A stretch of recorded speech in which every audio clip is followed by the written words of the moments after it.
გამარჯობა მეგობრებო, სამწუხაროდ კიდევ ერთი ტრაგედია დატრიალდა საქართველოში, ამჯერად ბათუმის ოცნების ქალაქში მომხდარ უბედურ შემთხვევაზე მაქვს საუბარი, უცამძიმრებ როგორც ოჯახის წევრებს და ნათესავებს, ასევე მთელ საქართველოს ამ ტრაგედიას და სამწუხაროდ ეს კიდევ ერთხელ ასახავს იმ არაკომპეტენტურობას და იმ დაუსჯელობის სინდრომს, რომელიც ტრიალებს ქართული ოცნების ხელისუფლების გარშემო და რა თქმა უნდა ეს ტრაგედიაც გამოიყენა ქართული ოცნების ხელისუფლებამ იმისთვის, რომ თავად დაეწყო ამ ტრაგედიით манипуლირება და იმის თქმა, რომ თითქოს ხალხი, რომელსაც ბუნებრივად უჩნდება პროტესტი მსგავს შემთხვევებზე და იმ უპასუხისმგებლობაზე, რომელიც აი ამ ხელისუფლების პირობაში სუფევს საქართველოში, ეს არის თითქოს манипуლირება და პოლიტიზირება ტრაგედიის. სინამდვილეში თუ ამ ყველაფერს დაუკვირდებით, ეს არის ჩვეულებრივი ხრიკი და პროპაგანდისტული ნარატივი იმისა, რომ პასუხისმგებლობა აიცილონ და გადააბრალონ საზოგადოებას,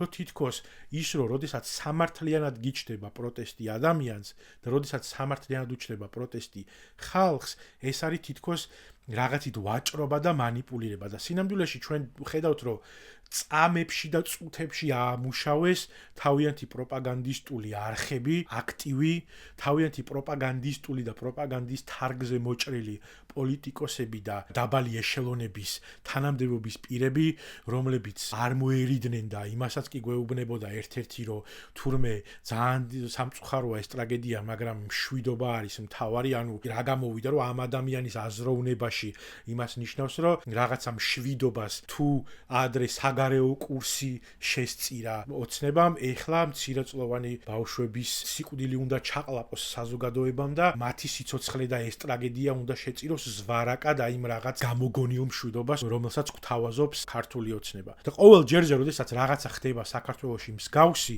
იმის ნაცვლად რომ ხელისუფლებამ და იმ ადამიანებმა, ვინც პირდებიან, ხო, ანუ ხელისუფლებაში რომ მოდიხარ და საკუთარ თავზე რო იღებ პასუხისმგებლობას, რომ რაღაცას გააკეთებ, როცა რაღაცას ვერ აკეთებ და ან შენი გაკეთებულის გამო ვიღაცის სიცოცხლე ეწირება, ეს პასუხისმგებლობა მაშინაც შენია, ისევე როგორც ლენტის გაჭრა ან რაღაცა კაფსულის ჩადება საძირკველში. როდესაც რაღაცა შავდება, რაღაცა არასწორად კეთდება და აი ამ არასწორად გაკეთებული რაღაცეების გამო ხდება ტრაგედია, ესეც შენი პასუხისმგებლობა არის. მხოლოდ და მხოლოდ პოზიტივი არ არის შენი პასუხისმგებლობა. გამუდმებით ბოლო 12 წლის განმავლობაში ჩვენ ვხედავთ, რომ როგორც კი რაღაცა ტრაგედია ხდება, ვიღაცა ყოველთვის ხელში ჭერს საზოგადოებისკენ და ხალხს ეუბნება, რომ თქვენი სამართლიანი პროტესტი ეს არის манипуლირება ტრაგედიით. აბა რაზე უნდა გაუჩნდეს ადამიანს პროტესტი? თუ დაუკვირდებით, რომ ესეთი ნარატივი ზოგადად ხელისუფლების მხრიდან და იმ ხალხის მხრიდან, ვინც ძალაუფლებას და აი ესეთ ჩამყაყებულ სტატუს კვოს უჭერს მხარს, ყოველთვის არის, რომ არ მოსწონთ, რაც არ უნდა გააპროტესტო, არასოდეს არაფერი არ მოსწონთ. არჩევნების გაყალბება არ მოგწონს, ესე იგი მართული ხარ და პოლიტიზირებას ახდენ ყველაფრის. დევნილების ყოფა არ მოგწონს, ესე იგი პოლიტიზირებული ხარ. საქართველოს საგარეო კურსის შეცვლა არ მოგწონს, ესეც დაწუნებული არის. ქუჩაში დგახარ, არ მოწონთ.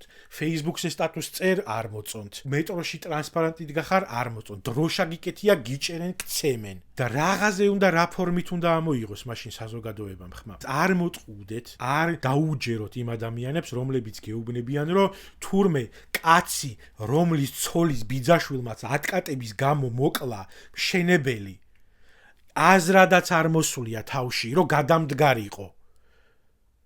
ის ადამიანი გამოდის და გეუნებათ, რომ პოლიტიკურად ვაჭრობა და ტრაგედიით манипуლირება ხდება ვიღაცეების. ადამიანი, რომლის მეთვალყურეობის ქვეშაც არსებული პროექტების დროს უამრავი ადამიანი და ბავშვი დაიღუპა თბილისში, მათ შორის ვაკის პარკში იყო, ბაგებში გვახსოვს, რიყის პარკში იყო შემთხვევა და უამრავი რამდენი ერთი უნდა დავასახელო და არც ერთ ზემდგომ ადამიანს არ მოსულია აზრად ის, რომ საკუთარ თავზე აიღო რაღაცა პასუხისმგებლობა.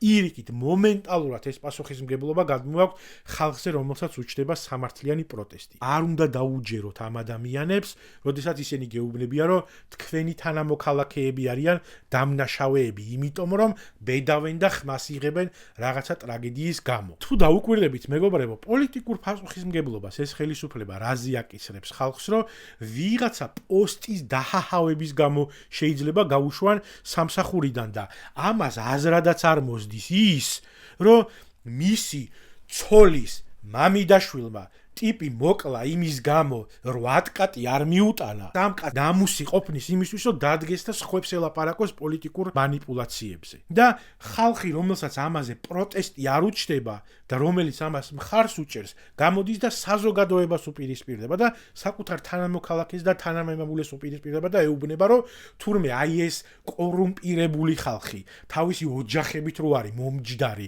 ამ ყველაფერზე და სიკვდილის ფასად რომ მიაქვს სახში ფულები, აი ამ ხალხს თურმე არ უნდა შევაწუხოთ, ხმა არ უნდა ამოვიღოთ. ის ადამიანები, რომლებიც გეუბნებიან, რომ პასუხისმგებელ პირებს პასუხისმგებლობას რომ მოსთხოვ, ეს არის პოლიტიკური манипуляცია, ეს ხალხი გატყუებთ. სამწუხაროდ იმ დონეზე არის დასული დღესდღეობით ქართული ოცნების მხარდამჭერთა არმია და აი ეს მოშუაშისტო ადამიანები, რომ ესეთი რაღაცის ახსნაც გჭირდება და რაღა უნდა მოხდეს და რაღა უნდა დაემართოს ამ საზოგადოებას და ქვეყანას, რომ ვიღაცის პროტესტი და ვიღაცის დასმული შეკითხვა და პასუხისმგებლობის მოკითხვა. ანუ მე ჟურნალისტებს რომ დაერიენ მათ შორის იქ, რომ ვიღაცა რომ მივიდა იქ და პასუხისმგებელ ადამიანს რომ ეძებს და პასუხს რომ ითხოვს ვიღაცისგან, შეკითხვის დასმაზეც კი იმას გეუბნებიან, რომ ეს არის პოლიტიკური ვაჭრობა. ანუ არ მოვთხოვ, ეს ვისხდეთ მაშინ და ველოდოთ, ესე იგი, როდის იტყვე რომ ხო აი რაღაცა მოდი ეხა ვიღაცა გავუშვოთ ციხეში და თან რა მე ვინც არ უნდა გავუშვოთ ციხეში, ეგერ კაცი კასპის მერს წინ დახვდა მანქანით და ესროლა და შეწყალებით გამოუშვეს ეს ადამიანი ახალმა პრეზიდენტმა ხელი მოაწერა, თვითგამოცხადებულმა პრეზიდენტმა ხელი მოაწერა ეგეთი ადამიანის გამო. ანუ არავის პასუხის აღარ უნდა მოვთხოვოთ, ესე იგი და ვისაც თავისი ნებით სთხოვს პასუხს ეს ხელისუფლება, იმას მერე შეწყალებით უშვებენ ისეთი მძიმე დანაშაულისთვის, როგორიც არის მერის სიცოცხლის ხელყოფის მცდელობა. ხო და რა სად გადის ზღვარი, მაშინ იქნება გვითხრათ. როგორი პროტესტი არის თქვენთვის მისაღები, იქნება გვითხრათ. რაზე ხმის ამოღება არის მისაღები, იქნება გვითხრათ. რაზე შეკითხვის დასმა არის მართებული, იქნება ეს გვითხრათ.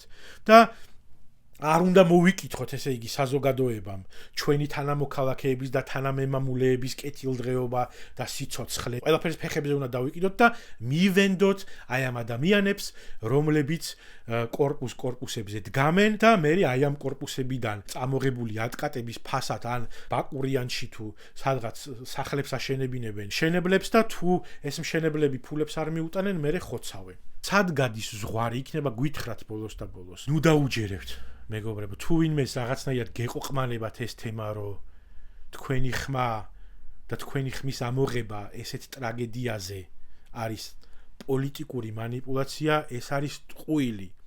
ჩვენ როგორც მოქალაქეები და როგორც თანამემამულეები ვალდებულები ვართ, რომ მოვიკითხოთ პასუხისმგებლობა და ვალდებულები ვართ, რომ დავსვათ ეს შეკითხვები.